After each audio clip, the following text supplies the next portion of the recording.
त्यानंतर शाळेमध्ये विविध उपक्रम चालवले जातात. शाळेमध्ये विविध उपक्रम चालवले जात असताना अनेक विद्यार्थी त्यामध्ये सहभागी असतात. यामध्ये सगळ्यात मोठे विद्यार्थ्यांना एक प्रमाणपत्र बहाल पडतं.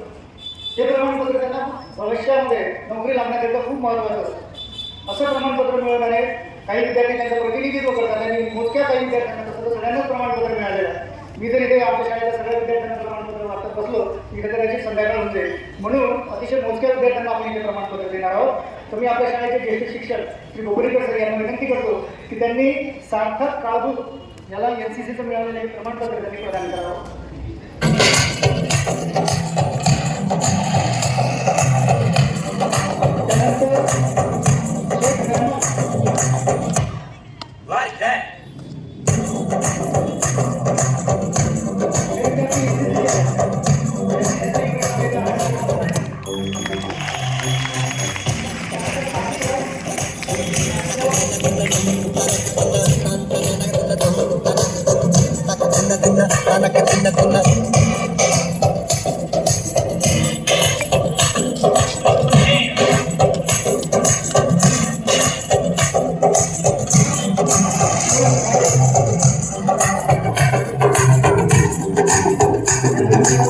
शिवम थांब.